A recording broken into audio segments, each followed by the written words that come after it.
Hello दोस्तों, आपका स्वागत है आपके चैनल RSJ91 में। तो दोस्तों, मैं आपके लिए कुछ अलग करने की कोशिश की है। अलग कहने का मेरा मतलब है कि जैसा कि आपने देखा होगा कि सभी परीक्षाओं के लिए महत्वपूर्ण प्रश्न, तो इस सीरीज़ में मैं आपको 20 क्वेश्चंस दूंगा। जिसमें से आपका 10 क्वेश्चन किसी चैप्टर से रिलेटेड रहेगा। 10 क्वेश्चन किसी चैप्टर से रिलेटेड, जैसे आज हिस्ट्री से रिलेटेड है। आज हिस्ट्री से रिलेटेड चैप्टर है और हिस्ट्री से जो है कि शुरू से रहेगा। शुरू से कहने का मतलब है कि एशियंट, मेडाइवल, मॉडर्न, तीनों से क्वेश्चन 10 क्वेश्चन में तीनों से क्वेश्चन रहेगा। और ये क्वेश्चन जो है कि शुरू से रहेगा, मतलब चैप्टर वाइज क्वेश्चन रहेगा, चैप्टर वाइज। ठीक है, चैप्टर वाइज क्वेश्चन रहेगा, ताकि आप आपने कहीं भी पढ़ा हो तो आपको एक प्रैक्टिस का मौका मिल पाए कि आखिर प्रैक्टिस कैसे करें। तो मैं एक चुनिंदा क्वेश्चन लाया हूँ प्रैक्टिस करने के लिए। तो बहुत सारे बुक हैं ही, लेकिन मैं एक चुनिंदा क्वेश्चन लाया हूँ जिसमें आप अपने आप को जांच सकें कि मैं इसमें कितना स्कोरिंग कर सकता हूँ। और 10 क्वेश्चन तो हो गए चैप्टर वाइज सब्जेक्ट से, और 10 ऐसे क्वेश्चन रहेंगे, मतलब इसमें अगर 10 में से 5 ऐसे क्वेश्चन रहेंगे जो कि आपके स्टैटिक्स जीके रहेंगे। 5 जो है स्टैटिक्स जीके रहेंगे और 5 पिछले साल के करंट अफेयर रहेंगे, मतलब 2020 के करंट अफेयर, वो भी जनवरी से 2020 के करंट अफेयर रहेंगे। ठीक है, तो आइए इस कड़ी को हम आगे बढ़ाएं और आगे समझते हैं क्वेश्चन से डायरेक्ट। तो आप लोग प्रश्न का उत्तर दीजिएगा। उम्मीद है कि आप लोग सही उत्तर दीजिएगा। चलिए ठीक है, तो सीधे हम क्वेश्चन पे अब आ जाते हैं। चलिए, आज का हमारा पहला क्वेश्चन है हिस्ट्री से, कि निम्न में से कौन सा काल है जिसमें लिखित साक्ष्य नहीं मिलता है। मतलब ये आपका एशियन का क्वेश्चन है। ठीक है, एशियन प्राचीन भारत का। तो ये कह रहा है कि कौन सा ऐसा युग है, कौन सा ऐसा पीरियड है, काल है जिसमें लिखित साक्ष्य नहीं मिलता है। मतलब कि कहने का ये मतलब हुआ कि लिखित साक्ष्य नहीं मिलता है, मतलब कि लिखा हुआ इसमें नहीं मिलता है। तो कौन सा ऑप्शन होगा? ऐतिहासिक काल होगा, आर्ध ऐतिहासिक होगा, नवपाषाण होगा, या प्राग ऐतिहासिक काल होगा। तो इसका आंसर होगा प्राग ऐतिहासिक काल। तो प्राग ऐतिहासिक काल उस काल को बोलते हैं कि जिसमें कोई लिखित साक्ष्य नहीं मिला है। ठीक है, कोई लिखित साक्ष्य इसमें नहीं मिला है। ठीक है, कोई लिखित साक्ष्य इसमें नहीं मिला है। ऐतिहासिक काल क्या है? तो ऐतिहासिक काल उस काल को कहते हैं कि जिसमें लिखित साक्ष्य मिला है और इसे पढ़ा भी गया है।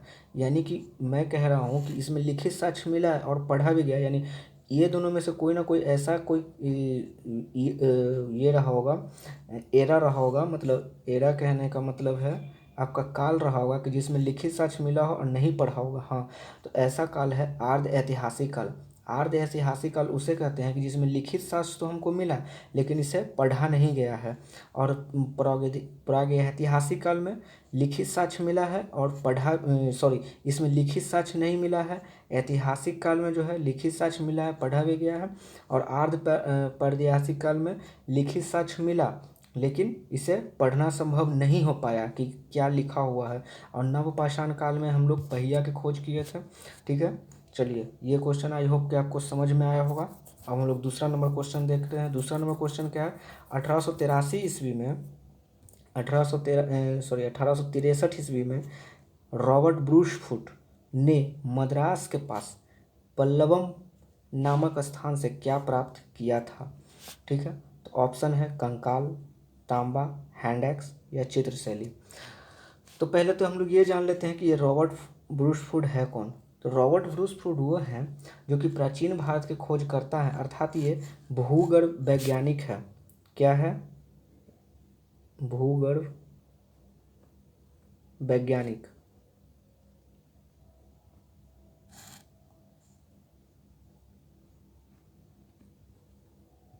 ये भूगर्भ वैज्ञानिक है कौन? Robert Bruce foot. तो इन्होंने 1663 ईस्वी में जो है कि क्या पल्लवमपुरम, जो कि तमिलनाडु में पड़ता है।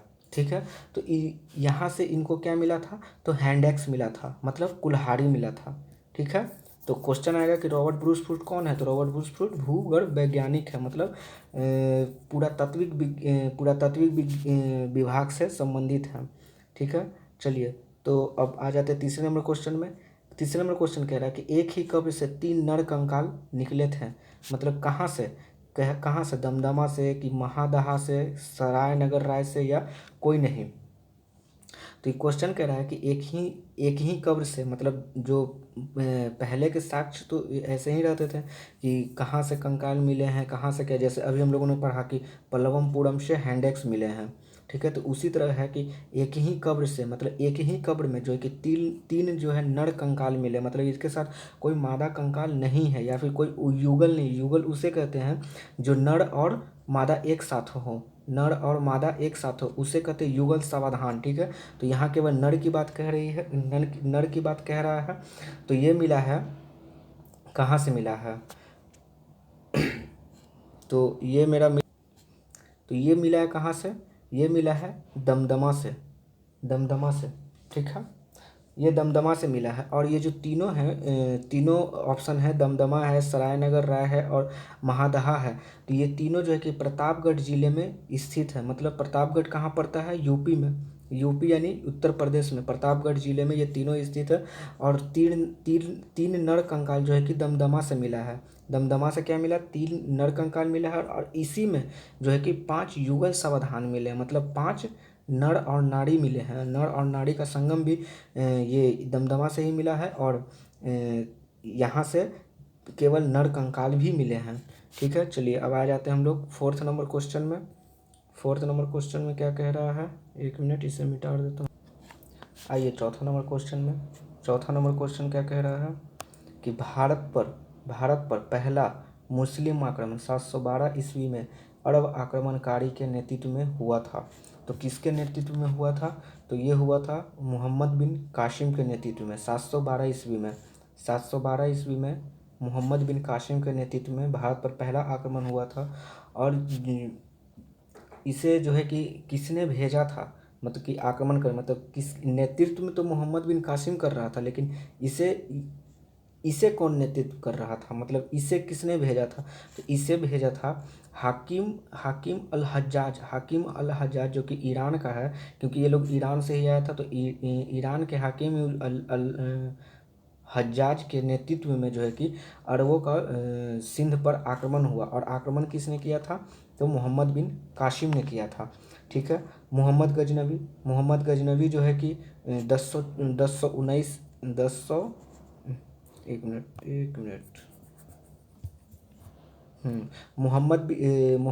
महमूद गजनवी जो है कि 1019 ईस्वी में 1019 ईस्वी में जो है कि आक्रमण किया था चंदेल पर। ये इसका प्रथम आक्रमण था। और इस समय यहाँ के राजा जो थे विद्याधर थे। ठीक है, जिन्होंने महमूद गजनवी को हराया और इसे हार का सामना करना पड़ा। ठीक है, उबैदुल्ला कौन थे, उबैदुल्ला मोहम्मद बिन कासिम से पहले आया था। मोहम्मद बिन कासिम ने 1712 ईस्वी में सफल आक्रमण किया था, लेकिन उबैदुल्ला जो है कि 1712 बोल दिए, नहीं सॉरी, 1712 नहीं, 712 ईस्वी में आक्रमण किया था। ठीक है, लेकिन उससे पहले 711 ईस्वी में उबैदुल्ला ने आक्रमण किया था, जो कि सफल आक्रमण नहीं हो पाया था और इसे हार का सामना करना पड़ा था, और इसी समय फिर इसकी मृत्यु भी हो गई थी। ठीक है, तो मैंने चारों ऑप्शन समझा दिया। चलिए पांचवा में आते हैं। पांचवा में क्या है, मोहम्मद गजनवी ने सोमनाथ मंदिर को जब लूटा था तब वहाँ का शासक कौन था। अच्छा, क्वेश्चन यहाँ पे ठीक से देखिए, तब वो कहाँ का शासन था, मतलब कहने का तो जिस समय मोहम्मद गजनवी ने सोमनाथ मंदिर को लूटा था तो वहाँ का शासक कौन था, ये क्वेश्चन कह रहा है। ठीक है, भीमदेव प्रथम, विद्याधर, आनंदपाल और दाहिर। तो इस समय वहाँ का शासक था भीमदेव प्रथम। सोमनाथ मंदिर सौराष्ट्र गुजरात में पड़ता है। ठीक है, इसको जो है कि मोहम्मद गजनवी ने 1025 ईस्वी में लूटा था। ठीक है, 1025 ईस्वी में लूटा, और लौटते समय जो है कि 1027 ईस्वी में इसको जो है कि जाटों के द्वारा मतलब ये जाटों की लड़ाई हुआ, लेकिन ये भाग गया फिर भी। ठीक है, तो कहने का मतलब ये है कि सोमनाथ मंदिर को ये लूटा था कि उस समय वहाँ का शासक था भीमदेव प्रथम। ठीक है, विद्याधर वही थे जो कि सबसे पहला आक्रमण जिस समय ये मोहम्मद गजनवी किया था, तो ये विद्याधर उस समय के शासक थे, और विद्याधर जो है कि इसको हराए थे। किसको? मोहम्मद गजनवी को। ये इसकी पहली हार थी मोहम्मद गजनवी की। ठीक है, आनंदपाल जो है कि जयपाल के बेटा हुए। जयपाल का ये पुत्र हुआ आनंदपाल। ठीक है, जिसको एक गजनवी ने हराया था। ठीक है, दाहिर जो है कि मोहम्मद बिन कासिम जब आक्रमण किया था, ये मोहम्मद बिन कासिम जो 712 ईस्वी में आक्रमण किया था, इससे तो इस समय जिस समय आक्रमण किया था 712 ईस्वी पे सिंध पर, तो इस समय ये वहाँ का मतलब कि शासक था कौन? दाहिर।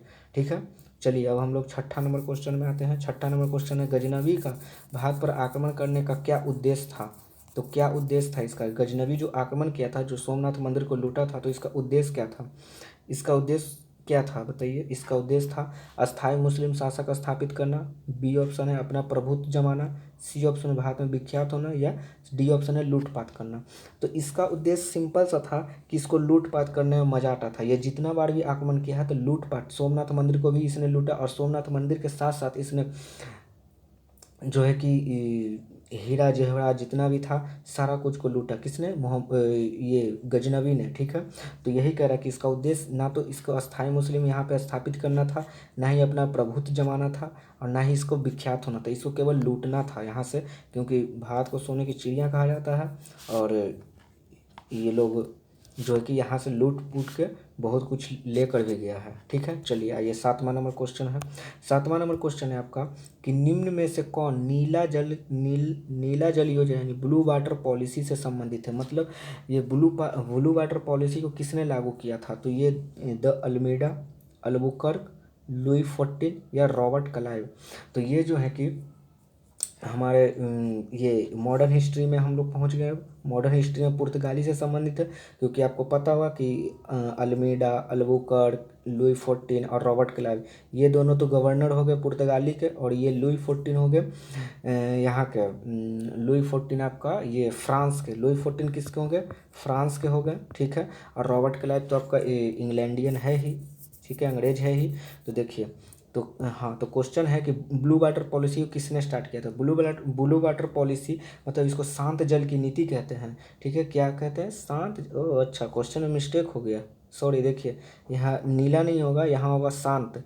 ब्लू वाटर पॉलिसी को शांत जल की नीति कहते हैं, यहाँ सुधार लीजिएगा, यहाँ हो जाएगा शांत।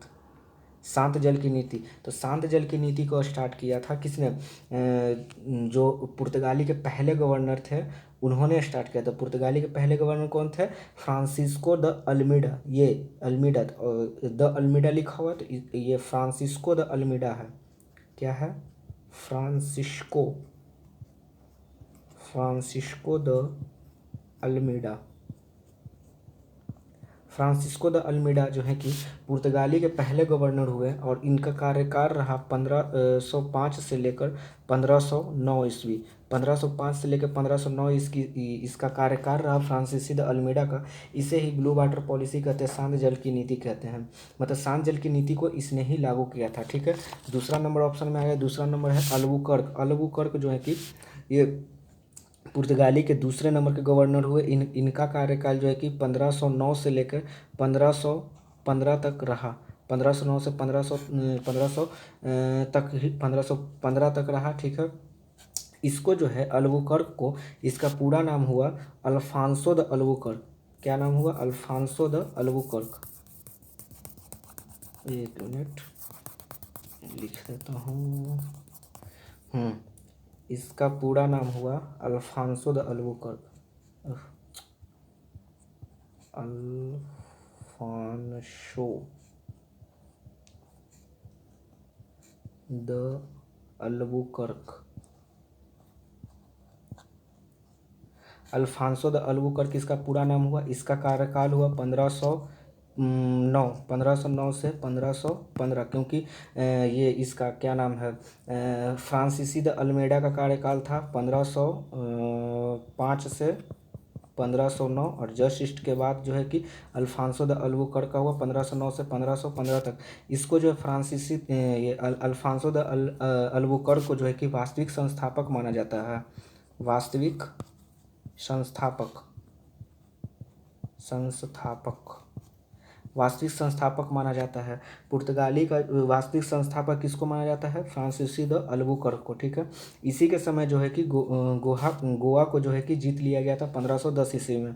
1510 ईस्वी में गोवा को आदिल शाह से इसने जीता था। किसने? अल्बुकर्क ने। ठीक है, लुई फोर्टीन जो है कि फ्रांस का एक सम्राट था। फ्रांस का सम्राट था ये लुई 14। इसी के समय जो है कि इसके मंत्री जो है कि कोलवर्ट ने जो है कि 1664 ईस्वी में ईस्ट इंडिया कंपनी की मतलब स्थापना की थी 1664 ईस्वी में। लुई 14 के नेतृत्व में किसने की थी? कोलवर्ट ने किया था। ठीक है, और रॉबर्ट क्लाइव के बारे में तो आप लोग जान ही रहे हैं कि रॉबर्ट क्लाइव क्या था? ये पहला बंगाल का गवर्नर था। ठीक है, बंगाल का गवर्नर कौन था? रॉबर्ट क्लाइव पहला बंगाल का गवर्नर था। इसी के समय जो है कि 1757 का प्लासी का युद्ध हुआ, और 1700 होगा यहाँ 1764 में बक्सर का युद्ध हुआ। ठीक है, तब फिर इसको 1764 में बक्सर का युद्ध, और ये पहला बंगाल का गवर्नर था। ठीक है, चलिए आइए 1488 नंबर क्वेश्चन। 8 नंबर क्वेश्चन क्या है? पुर्तगालियों ने भारत में निम्न में से किस स्थान पर प्रथम दुर्ग निर्माण किया था? प्रथम दुर्ग कहने का मतलब होता है किला। ठीक है, दुर्ग कहने का मतलब होता है किला। तो निर्माण जो है कि पुर्तगाली गवर्नर जो है कि फ्रांसिस्को द अल्मेडा ने सबसे पहले निर्माण करवाया था। और ये निर्माण कहाँ पे हुआ था? क्वेश्चन में ये पूछ रहा है हमसे कि निर्माण कहाँ पे हुआ था। ठीक है, तो इसका पहले निर्माण जो है कि अल्फांसो द अल्बुकर्क ने 1503 ईस्वी में करवाया था। ठीक है, इसका पीरियड रहा 1503 ईस्वी में अल्फांसो द अल्बुकर्क ने करवाया था। और अल्फांसो द अल्बुकर्क के बारे में हमने बताया कि अल्फांसो द अल्बुकर्क क्या था? ये दूसरा गवर्नर था। ठीक है, पहला गवर्नर अल्मेडा था, और तीसरा गवर्नर अल्नीनो था। अल्नीनो करके नाम है, नहीं, नीनो द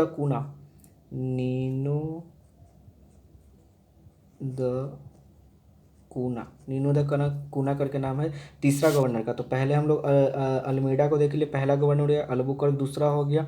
ठीक है, और यही जो गवर्नर था, इसने अल्बुकर्क ने जो है कि क्या स्टार्ट किया था? तो ये किला बनवाया था। कहाँ बनवाया था? तो कोचीन में किला कहाँ पे बनवाया था? आइए देखते हैं।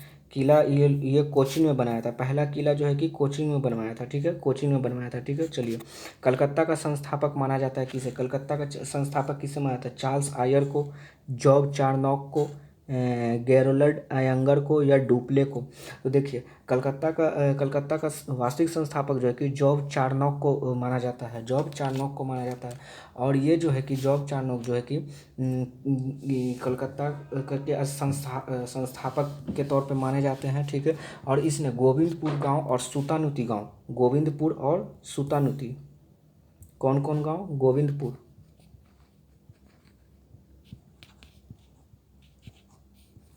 गोविंदपुर और सुतानुती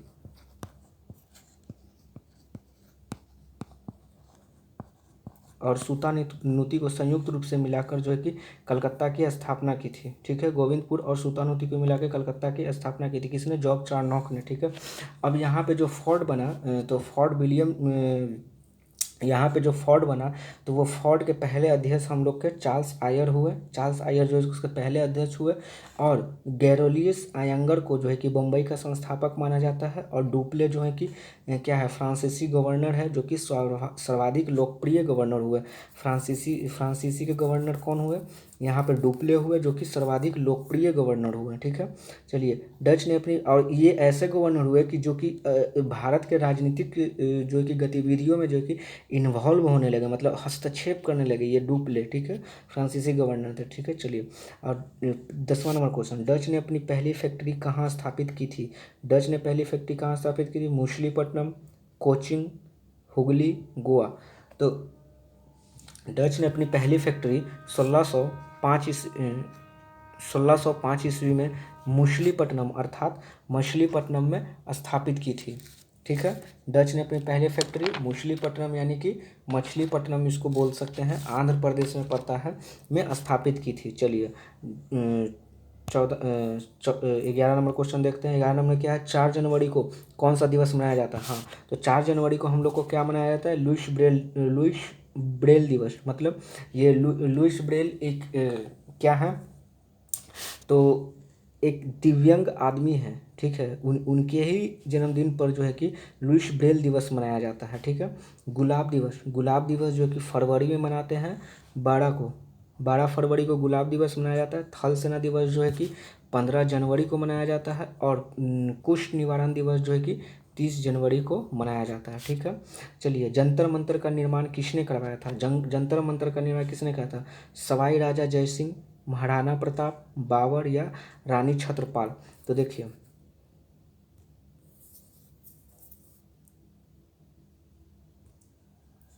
चलिए आइए, ठीक है, जंतर मंतर का निर्माण किसने करवाया था? जंतर मंतर का निर्माण किसने कराया था? जंतर मंतर का निर्माण जो है कि सवाई राजा जयसिंह ने कराया था। और जंतर मंतर है कहाँ कहाँ? तो जंतर मंतर टोटली जो है कि 5 जगह, 5 नहीं, 5, हाँ 5 जगह होना चाहिए।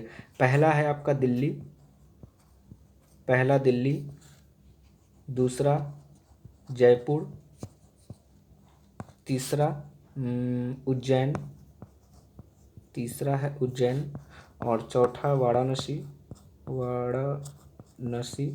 और पांचवा है मथुरा। ये 3 जगह जो है कि जंतर मंतर का निर्माण किया। जंतर मंतर है क्या? जंतर मंतर जो है कि राजा किसके द्वारा? राजा जयसिंह के द्वारा बनाया गया था। ये जंतर मंतर कहने का मतलब जो पहले के ज़माने में टाइम का निर्धारण जो है कि कैसे किया जाए, तो ये जंतर मंतर के द्वारा ही किया जाता है, ऐसा कुछ है, ठीक है। चलिए आइए, 13 नंबर क्वेश्चन में, केंद्रीय चमड़ा अनुसंधान संस्थान कहाँ है? लखनऊ, बेंगलुरु, चेन्नई, ट्राम्पे। तो कहाँ पे है? तो ये केंद्रीय चमड़ा जो है च से चमड़ा, च से चेन्नई, च से चमड़ा, च से चेन्नई, ठीक है। केंद्रीय चमड़ा अनुसंधान केंद्र, तो च से चमड़ा याद कर लीजिए और च से चेन्नई याद कर लीजिए, ठीक है। अब आगे देख लेते हैं ये सब कहाँ कहाँ है। तो लखनऊ में है जो औषधि कहा गया, मतलब दवाई वाई, अगर दवाई खाना है तो लखनऊ जाना है, ऐसे याद रखिए, दवा खाएंगे लखनऊ जाएंगे, ठीक है। बेंगलुरु में जो है कि आपका क्या है? रमन अनुसंधान केंद्र है। आपको पता है कि बेंगलुरु जो है कि अपने वहाँ पर टेक्निकल चीज़ ज़्यादा, मतलब कंप्यूटर का चीज़ ज़्यादा मतलब होता है, तो आप ऐसे भी इसको याद रखें कि ये वहाँ पे अनुसंधान केंद्र है, ठीक है। ट्राम्पे में जो है कि परमाणु अनुसंधान केंद्र है, ठीक है। चलिए, 14 में, हरिप्रसाद चौरसिया किस वाद्य यंत्र से संबंधित है? हरिप्रसाद चौरसिया किस वाद्य यंत्र से संबंधित है? शहनाई, बांसुरी, सितार, वीणा। तो हरिप्रसाद चौरसिया जो है कि वीणा से संबंधित है, ठीक है।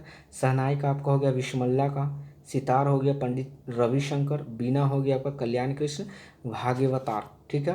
पाँचवा झूमर, 15वां, झूमर किस राज्य की लोक नृत्य है? झूमर जो है कि कहाँ की लोक नृत्य है? गुजरात है, गोवा है, पंजाब है, छत्तीसगढ़। तो झूमर जो है कि छत्तीसगढ़ की लोक नृत्य है। गुजरात की हो गया गढ़वा, गोवा का हो गया मांडी, पंजाब का हो गया गिद्धा, ठीक है। चलिए, 16 नंबर क्वेश्चन में आइए। 16 नंबर क्या कह रहा है कि यहाँ से देखिए, यहाँ से जो है कि 5 क्वेश्चन अब आपका करेंट का रहेगा, ठीक है। करेंट 2020, ठीक है। चलिए, जनवरी 2020 में तीसरे खेलो यूथ गेम का शुभारंभ कहाँ हुआ? तीसरे खेलो यूथ गेम का शुभारंभ कहाँ पे हुआ? तो तीसरे खेलो यूथ गेम का शुभारंभ जो है कि असम में हुआ। असम के गुवाहाटी में इंदिरा स्टेडियम में हुआ। स्टेडियम इंदिरा स्टेडियम में जो है कि इसका उद्घाटन हुआ। किसका? तीसरे खेलो यूथ गेम का उद्घाटन, ठीक है। और ये सब में नहीं हुआ था, चलिए ठीक है। सत्रह में उत्तर प्रदेश के महिला सुरक्षा को ध्यान में रखते हुए किस नाम से दिल्ली हेल्पलाइन सेवा शुरू की गई है। किस नाम से दिल्ली हेल्पलाइन, नहीं यहाँ पे दिल्ली नहीं होगा। किस नाम से हेल्पलाइन सेवा शुरू की गई है, दिल्ली नहीं है, ये गलत है। ठीक है, उत्तर प्रदेश में महिला सुरक्षा को ध्यान में रखते हुए किस नाम से हेल्पलाइन सेवा शुरू की गई है। दामिनी, तूतीकुड़ी और क्या है, सहेली या सुनीता। ठीक है, तो चलिए ये सहेली और सुनीता है नहीं, हमारा आंसर दामिनी है। ठीक है, हमारा आंसर क्या है, हमारा आंसर दामिनी है। कहाँ गया जी, हाँ चलिए, हमारा आंसर दामिनी है। ठीक है, ये जो है कि उत्तर प्रदेश सरकार द्वारा एक शुरू की गई योजना है। इस योजना में जो है कि आपका जो है कि बस में कोई अगर ट्रैवल कर रहे हैं, बस में कोई महिला ट्रैवल कर रही है, तो अगर इसके साथ किसी तरह के दुर्व्यवहार होता है तो ये व्हाट्सअप कर सकती हैं या फिर ये डायरेक्ट कॉल कर सकती है। और यहाँ पे जो कॉल रिसीव करेंगे वो एक महिला ही होगी, ताकि महिला जो है कि अपनी समस्या को अच्छी तरह से बता सके कि उनके साथ क्या दुर्व्यवहार हुआ है। ठीक है, ताकि उनको कोई किसी तरह का कोई हेजिटेशन ना हो। ठीक है, तो ये दामिनी ऐप जो है कि शुरू की गई है। और ये किसके द्वारा शुरू की गई, तो यूपी सरकार के द्वारा जो है कि परिवहन निगम द्वारा शुरू की गई, यूपी सरकार के परिवहन निगम के द्वारा शुरू की गई है। ठीक है, चलिए 15 नंबर, हम लोग अब 18 नंबर क्वेश्चन में आते हैं। 18 नंबर क्वेश्चन में है, हाँ 18 नंबर में है कि जनवरी 2020 के जारी रिपोर्ट के अनुसार देश का सर्वाधिक प्रदूषित शहर कौन सा है। धनबाद है, बोकारो है, झरिया है या फिर हजारीबाग है। तो जारी रिपोर्ट के अनुसार 2020 में जो है कि झरिया जो कि झारखंड में पड़ता है, ये यहाँ पे सबसे प्रदूषित शहर को मान्यता मिला है। किसको, झरिया को सबसे प्रदूषित शहर की मान्यता मिला है। ठीक है, चलिए 19 में आइए। 19 में क्या कह रहा है, 19 में कह रहा है कि नागरिक संशोधन के अधिनियम, नागरिक संशोधन अधिनियम मतलब CAA, सिटीजनशिप क्या इसका फुल फॉर्म होगा, citizenship amendment bill, citizenship amendment act होगा। ठीक, सॉरी, सिटीजनशिप अमेंडमेंट एक्ट लिख देता हूँ, सिटीजनशिप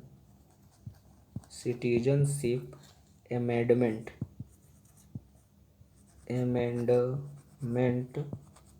एक्ट मतलब नागरिक संशोधन अधिनियम के विरोध में प्रस्ताव पारित करने वाला देश का पहला राज्य कौन बना, असम, त्रिपुरा, केरल, नागालैंड। तो ये जो है कि प्रस्ताव को पारित करने वाला पहला राज्य जो है कि केरल बना। ठीक है, कौन बना, केरल बना। ये क्या है भाई, CAA क्या है, ये आप लोग काफ़ी दिन से सुन रहे होंगे CAA क्या, और आप में से बहुत लोग को पता भी होगा कि CAA क्या है। तो मैं एक थोड़ा सा झलक बस दूंगा, क्योंकि आप लोग को सारे लोग को पता है। तो CAA जो है कि 2019 में पारित कर दिया गया। इसमें बोला गया है कि जो है कि माइनॉरिटी जो होंगे, मतलब जो माइनॉरिटी आप लोग समझ रहे होंगे, अल्पसंख्यक जो है कि कितने देश से, 3 देश के अल्पसंख्यक जो है कि पाकिस्तान, अफगानिस्तान, शॉर्ट में लिख दो, अफगानिस्तान और बांग्लादेश। तो इसमें सीधा सा बात कहा गया कि पाकिस्तान से या अफगानिस्तान से या बांग्लादेश से कोई भी माइनॉरिटी आते हैं तो उनको जो है कि भारत सरकार क्या देगी, अपना नागरिकता प्रदान करेगी। तो इसमें कैटेगरी बांध दिया गया है। कैटेगरी मतलब कोई भी, चाहे तो वो हिंदू हो, सिख हो, ईसाई हो, बौद्ध हो, जैन हो, पारसी हो, मतलब किसी भी धर्म से संबंधित हो, तो उनको जो है कि इंडिया जो है कि अपना ये देगा, नागरिकता देगा, कि उनको नागरिकता मिलेगा। लेकिन इसमें एक माइनॉरिटी ऐसे हैं जो मुस्लिम जो हैं, मुस्लिम को इसमें से हटाया गया है। तो इसीलिए विरोध हो रहा है कि आखिर ये पाकिस्तान, अफगानिस्तान और बांग्लादेश से ही क्यों मुस्लिम को क्यों नहीं आप नागरिकता दे रहे हैं। तो ये चीज़ है। और बाकी ऐसा कोई इसमें मतलब सीए में कोई विरोध नहीं है। जो यहाँ पे जो पहले से रह रहे हैं, जो मुस्लिम को जो पहले से अभी नागरिकता मिले, उन्हें किसी तरह से कोई खतरा नहीं है। और लेकिन यहाँ पे केवल 3 देश बोला गया है, पाकिस्तान, अफ़गानिस्तान और बांग्लादेश से हम की माइनॉरिटी में मुस्लिम को छोड़ के बाकी कोई भी आएंगे तो उनको हम नागरिकता प्रदान करेंगे, ये बात कही गई है केवल। ठीक है, चलिए, तो ये इसका विरोध में जो है कि पहला राज्य कौन बना, मतलब ये विरोध पास करने वाला पहला राज्य कौन बना, तो ये केरल बना। ठीक है, चलिए, जनवरी 2020 में पॉली उमड़ीगर पॉली उमड़ीगर पुरस्कार से किससे चयन किया गया है? हाँ, तो जसप्रीत बुमराह है, रोहित शर्मा है, ईशांत शर्मा है और विराट कोहली है। तो पॉली उमड़ीगर पुरस्कार जो है कि जसप्रीत बुमराह को दिया गया है। ठीक है, पॉली उमड़ीगर पुरस्कार किसे गया है? जसप्रीत बुमराह को दिया गया है। चलिए, ठीक है दोस्तों, तो मैंने 20 क्वेश्चन कंप्लीट कर लिया है। हम लोगों ने 20 क्वेश्चन कंप्लीट कर लिया है। आई होप कि आपको बहुत ही अच्छा लगा होगा। और देखिए, मैंने एक क्वेट लगाया है, क्या है? मेहनत सीढ़ियों की तरह होती है और भाग लिफ्ट की तरह। मतलब जो मेहनत करेगा वो धीरे धीरे ही एक एक स्टेप बढ़ाएगा, धीरे धीरे ही एक एक स्टेप बढ़ाएगा। ठीक है, लेकिन लिफ्ट जो है कि अचानक से ऊपर चला जाएगा। तो कह रहा है कि मेहनत सीढ़ियों की तरह होती है और भाग जो है कि लिफ्ट की तरह होती है। मतलब भाग लिफ्ट, किसी का किस्मत अच्छा है तो उसको तुरंत कोई भी चीज़ अचीव हो जाएगा, नौकरी हो चाहे जो चीज़ भी हो। लेकिन सीढ़ी जो है कि आराम से धीरे धीरे चलेगा मेहनत के दम पे। ठीक है, लेकिन किसी समय लिफ्ट तो बंद हो सकती है पर सीढ़ियाँ हमेशा ऊंचाई की तरफ जाती है। कहने का मतलब ये है कि लिफ्ट तो ठीक है, आप एक तुरंत पहुंच जाइएगा, लेकिन आपका लिफ्ट कभी भी ख़राब हो सकता है। मतलब आपका किस्मत एक जैसा नहीं होगा, ख़राब हो सकता है। किस्मत के भरोसे कोई नहीं बैठा, लेकिन सीढ़ी पे एक एक कदम हमारा, सीढ़ी तो कभी टूटेगी नहीं, सीढ़ी पे एक एक कदम हमारा जो है कि अपनी मंजिल को पा लेंगे, अपनी मंजिल को पा लेंगे। तो यही इसका सारांश हुआ। ठीक है, तो आप लोग को 20 क्वेश्चन अच्छा लगा और ये सेट जो है कि अब निरंतर आता ही जाएगा, निरंतर आते रहेगा ये सेट। तो आप लोग इसको देखिएगा इसे। ठीक है, चलिए, अगर आपको अच्छा लगा हो तो प्लीज़ शेयर कीजिए, सब्सक्राइब कीजिए, लाइक कीजिए और कमेंट कीजिए, ताकि मुझे पता चल सके कि आपको कहाँ पे क्या दिक्कत हो रहा है। कमेंट करने से पता ये चलेगा कि आपको कहीं परेशानी है तो आप कमेंट कीजिए, नहीं तो अच्छा लग रहा है तो कमेंट कीजिए, लाइक कीजिए, ताकि मैं समझ सकूँ, ताकि मुझे वीडियो बनाने में और एनर्जी मिले। और एनर्जी की ज़रूरत है मुझे। ठीक है, तो आप लोग एनर्जी के लिए आप लोग कमेंट वगैरह कीजिए, लाइक कीजिए, ताकि मैं और अच्छा कॉन्टेंट लाकर आपको दूं, ताकि आप लोग अपना जो मंजिल पा सकें। ठीक है, और मेरा एक और प्रीवियस ईयर सेट चल रहा है एसआई का, उसे भी आप लोग ज़रूर देखें, क्योंकि जो एसआई की तैयारी कर रहे हैं वो ये सेट को देखें, ताकि आप अपने परीक्षाओं को अच्छे नंबर ला सकें। क्योंकि आप लोग देख रहे हैं कट ऑफ भी कितना हाई जा रहा है किसी भी एग्ज़ाम में। तो ये तो बस आपका एक प्रैक्टिस सेट हो गया, ये आपका प्रैक्टिस सेट हो गया कि चैप्टर वाइज है कि चलो भाई आज कुछ मध्यकालीन भारत पर हैं तो इसमें से क्वेश्चन देख लेते हैं, आ रहा है कि नहीं, बन रहा है कि नहीं बन रहा है। तो ये हो गया, प्रैक्टिस सेट हो गया। लेकिन एसआई का बैच चल रहा है, ये प्रीवियस ईयर है, इसे भी आप लोग ज़रूर देखें। चलिए, ठीक है, ओके, धन्यवाद, थैंक यू वेरी मच। चलिए।